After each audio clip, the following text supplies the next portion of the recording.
ಮಠಮಾನ್ಯಗಳಲ್ಲಿ ವಚನಗಳ ಬಗೆಗೆ, ಕನ್ನಡ ಸಾಹಿತ್ಯದ ಬಗೆಗೆ, ಸ್ವಾತಂತ್ರ್ಯ ದಿನಾಚರಣೆಗಳ ಬಗೆಗೆ, ಕನ್ನಡ ರಾಜ್ಯೋತ್ಸವದ ಬಗೆಗೆ ಎಲ್ಲ ಮಾತಾಡಿದ್ದೆ. ಇವತ್ತು ಜೀವನದಲ್ಲಿ ನಾಳೆ ಸಾವು ಬಂದ್ರಲ್ಲ, ಈ ಹೊತ್ತು ಮುಗಿದ ಮೇಲೆ ನಂತರ ಸಾವು ಬಂದ್ರೆ ನನಗೆ ಹೆಮ್ಮೆ ಇದೆ. ನಾನು ಇವತ್ತು ಸೈನಿಕರ ನಡುವೆ ನಿಂತು ದೇಶದ ಬಗ್ಗೆ ಮಾತಾಡಕ್ಕೆ ಅವಕಾಶ ಸಿಕ್ತು ನನಗೆ.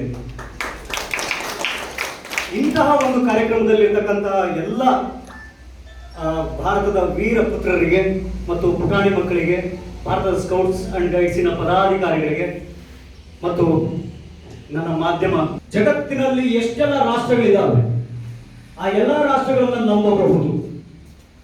ಒಂದು ರಾಷ್ಟ್ರವನ್ನು ಹೊರತುಪಡಿಸಿ ಅದು ಪರಮ ಪಾಪಿ ಪಾಕಿಸ್ತಾನ ಮಾತ್ರ. ಜಗತ್ತಿನ ಎಲ್ಲಾ ರಾಷ್ಟ್ರಗಳನ್ನ ನಂಬಬಹುದು, ಒಂದು ರಾಷ್ಟ್ರವನ್ನು ಹೊರತುಪಡಿಸಿ ಆ ರಾಷ್ಟ್ರ ಯಾವುದಾದ್ರೂ ಇದ್ರೆ ಅದು ಪಾಕಿಸ್ತಾನ ಮಾತ್ರ. ಯಾಕಂದ್ರೆ ಭಾರತ ಬಹಳಷ್ಟು ಅವಕಾಶಗಳನ್ನು ಕೊಟ್ಟಂತಹ ದೇಶ. ಯಾವತ್ತೂ ಕೂಡ ಯುದ್ಧನೇ ಬೇಕು ಅಂತ ವಾದ ಮಾಡೋದಲ್ಲ ನಮ್ಮ ದೇಶ. ಬಹಳಷ್ಟು ಅವಕಾಶಗಳನ್ನ ಕೊಟ್ಟು ಮತ್ತು ನೀತಿ ನಿಯಮಗಳನ್ನು ಬಿಟ್ಟು ಎಂದೂ ಹೋರಾಟ ಮಾಡಿರಲಿಲ್ಲ. ಇದು ನಮ್ಮ ದೇಶದ, ನಮ್ಮ ಸಿಪಾಯಿಗಳ ಶಿಸ್ತು.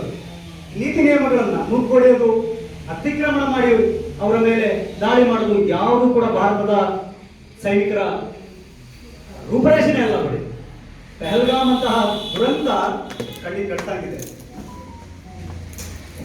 ಬಹಳ ನೋವು ಏನಪ್ಪಾ ಅಂದ್ರೆ, ಕನ್ನಡದವರೇ ಒಬ್ರು ನೇತೃತ್ವ ವಹಿಸಿಕೊಂಡಂತವ್ರು ನವೀನ್ ನಾಗಪ್ಪ, ಕ್ಯಾಪ್ಟನ್ ನವೀನ್ ನಾಗಪ್ಪ.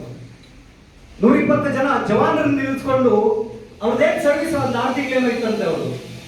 ಆದ್ರೂ ಇಲ್ಲ ನಾನು ಹೋಗ್ಲೇಬೇಕು, ನಾನು ಯುದ್ಧ ಮಾಡಬೇಕು ಅಂತ ಹೊರಟವ್ರಂತೆ ಅವರು ನವೀನ್ ನಾಗಪ್ಪನವರು. ಅವ್ರಿಗೆ 120 ಜನ ಜವಾನರು ಇದ್ರು ಅಂತ ಎಲ್ಲರೂ ಸುಬೇದಾರ್ ಸರ್ ಹೇಳಿದ ಹಾಗೆ ಚೀಟಿಯಲ್ಲಿ ಬರೆದಿರ್ತಿದ್ರು. ಆ ಚೀಟಿ ಯಾವಾಗ ಅವ್ರು ಸತ್ತೆ, ಅವರ ಶವ ಬಂದ್ರೆ ಆ ಚೀಟಿ ತೆರಲಾಗ್ತಿತ್ತು. ಕ್ಯಾಪ್ಟನ್ ನವೀನ್ ನಾಗಪ್ಪ ಸರ್ ಅವರ ಇಂಟರ್ವ್ಯೂ ನೋಡ್ತಾ ಇದ್ದೆ, ಕಣ್ಣೀರ್. ಅವ್ರ ಹತ್ರ ಹೋಗಿ ಧೈರ್ಯದಿಂದ, ಅವ್ರ ಹತ್ರ ಮಾರಲ್ ಆಗಿದ್ರು ಅವ್ರಿಗೆಲ್ಲ, ಸೈನಿಕರಿಗೆಲ್ಲ ತಪ್ಕೊಳ್ಬೇಕು ಅಂತ ಅವ್ರು. ಒಂದ್ಸಲ ತಪ್ಕೊಳಕ್ ಹೋದ್ರೆ ಆನಾ ಯಾರ್ ಗಲೆ ಲಗಾನಾ ಕಿಸ್ಕೋ ಪತಾ ಹೈ ಅವ್ರ ಮುಲಾಕಾತ್ ಹೋನಾ ಯಾ ನಾ ಹೋ. ಎಂತ ಮಾತದು ಗೊತ್ತಿಲ್ಲ, ಎಂತ ಸಾವಾಗ್ಬೋದು ಅಂತ, ಏನಾಗ್ಬೋದು ಗೊತ್ತಿಲ್ಲ. ಒಂದು ಸಲ ತಪ್ಕೋ, ಮತ್ತೆ ಭೇಟಿ ಮಾಡ್ತೀವೋ ಇಲ್ವೋ ಯಾರಿಗೂ ಗೊತ್ತು. ಈ ಮಾತು ಕೇಳಿದಾಗ ನಾವು ಮಾತಾಡ್ಬಿಡ್ತೀವಿ. ನಾವು ನೋಡಿ, ಹಸಿವಿನಲ್ಲಿರೋರು ಹಸಿವಿನ ಬಗ್ಗೆ ಹೇಳೋದು, ನಮ್ಮಂತವ್ರು ಹೊಟ್ಟೆ ತುಂಬ ತಿನ್ಕೊಂಡು ಹಸಿವಿನ ಬಗ್ಗೆ ಕೇಳ್ಕೊಂಡು ನಾವು ಮಾತಾಡೋದಕ್ಕೂ ವ್ಯತ್ಯಾಸ ಇದೆ ಅಂತ. ಅದಕ್ಕೆ ಮೊದಲು ಮಾತಾಡಿದ್ದು ನಾವು ಹೇಳುವಂತ ವಿಚಾರಗಳು. ಯಾಕೆ ಪ್ರತಿಯೊಬ್ಬ ನಾಗರಿಕರಿಗೆ, ಭಾರತದ ಪ್ರಜೆ ಅಂತ ಅನ್ನಿಸ್ಕೊಂಡಂತಹ ಪ್ರತಿಯೊಬ್ಬ ನಾಗರಿಕರಿಗೂ ದೇಶದ ಬಗೆಗೆ ಅಭಿಮಾನವನ್ನ ಬೆಳೆಸಬೇಕು. ಕೇವಲ ಸೈನಿಕರು ಅಂತ ಹೇಳಿದ್ರೆ ಒಂದು ಕುಟುಂಬದಿಂದ ಹೋಗೋದಲ್ಲ. ಭಾರತದ ಪ್ರತಿ ಕುಟುಂಬದಿಂದ ಒಬ್ಬೊಬ್ರು ಸೈನಿಕರು ಕೊಟ್ಟಿದ್ದಿದ್ರೆ ಇವತ್ತು ನಾಗಪ್ಪ ಸರ್ ಹೇಳಿದ ಹಾಗೆ ಸೈನಿಕರು ಬಂದ್ರೆ ಸರಿಯಾದ ಸರ್ಕಾರಿ ಕಚೇರಿಗಳಲ್ಲಿ ಅವ್ರನ್ನ ಸ್ಪಂದಿಸಲ್ಲ ಅನ್ನೋ ಮಾತು ಕೇಳಕ್ ಆಗ್ತಿರ್ಲಿಲ್ಲ. ನನ್ನ ಧಿಕ್ಕಾರ ಇದೆ, ಯಾರು ಈ ಸಾಮಾಜಿಕ ವ್ಯವಸ್ಥೆ ಒಳಗಡೆ ಸೈನಿಕರನ್ನ ಬಹಳ ತುಚ್ಛವಾಗಿ ನಡೆಸ್ಕೊಳ್ತಾರೆ ಮತ್ತು ನಿರ್ಲಕ್ಷ್ಯದಿಂದ ನಡೆಸ್ಕೊಳ್ತಾರೆ, ಅವ್ರಿಗೆ ನೇರವಾಗಿ ಹೇಳ್ತಿದ್ದೀನಿ ಅಂದ್ರೆ, ಯಾರಿಗೋಸ್ಕರ ಹೋರಾಟ ಮಾಡಿದ್ರು ಅವರು? ಕುಟುಂಬಕ್ಕೋಸ್ಕರನ, ಸ್ವಾರ್ಥಕ್ಕೋಸ್ಕರನ, ಅಧಿಕಾರದ ಲಾಲಸೆಗ?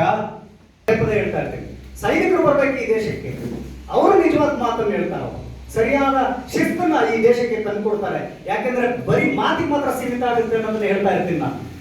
ಆದ್ರೆ ಅದೇ ತರ ಕೇಳುವಾಗ ಮತ್ತೊಬ್ಬ ಸೈನಿಕರು ಹೇಳ್ತಿದ್ರು, ಸೈನಿಕರಿಗೆ ಅದರಲ್ಲೆಲ್ಲ ಆಸಕ್ತಿ ಇಲ್ಲ, ಈ ರಾಜಕೀಯ ಮಾಡೋದ್ರಲ್ಲೆಲ್ಲ ಆಸಕ್ತಿ ಇಲ್ಲ ಸೈನಿಕರಿಗೆ ಅಂತ.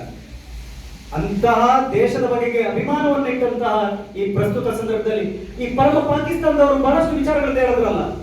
ದೊಡ್ಡ ಪರ್ವತ ಶ್ರೇಣಿಗಳು, ಯುದ್ಧ ವಿರಾಮ, ಅದೊಂದು ನೈತಿಕತೆ. ಯುದ್ಧ ವಿರಾಮ, ಫೆಬ್ರವರಿ ತಿಂಗಳಿನಲ್ಲಿ ಹಿಮ ಬೀಳುತ್ತೆ, ಉಷ್ಣಾಂಶ ಕಡಿಮೆ ಇರ್ತದೆ, ಮುಕುಟ. ಎಂದೂ ಕೂಡ ಅದು ಕನಸೂ ಕೂಡ ಎಂದೂ ನನಸಾಗಲ್ಲ. ಅಟಲ್ ಬಿಹಾರಿ ವಾಜಪೇಯಿ ಅವರಂತಹ ಅಜಾತ ಶತ್ರು ಮತ್ತೊಬ್ಬ ಈ ದೇಶದಲ್ಲಿ ಆ ಹುದ್ದೆಯಲ್ಲಿ ನೋಡ್ಲಿಕ್ಕೆ ಸಾಧ್ಯನೇ ಇಲ್ಲ.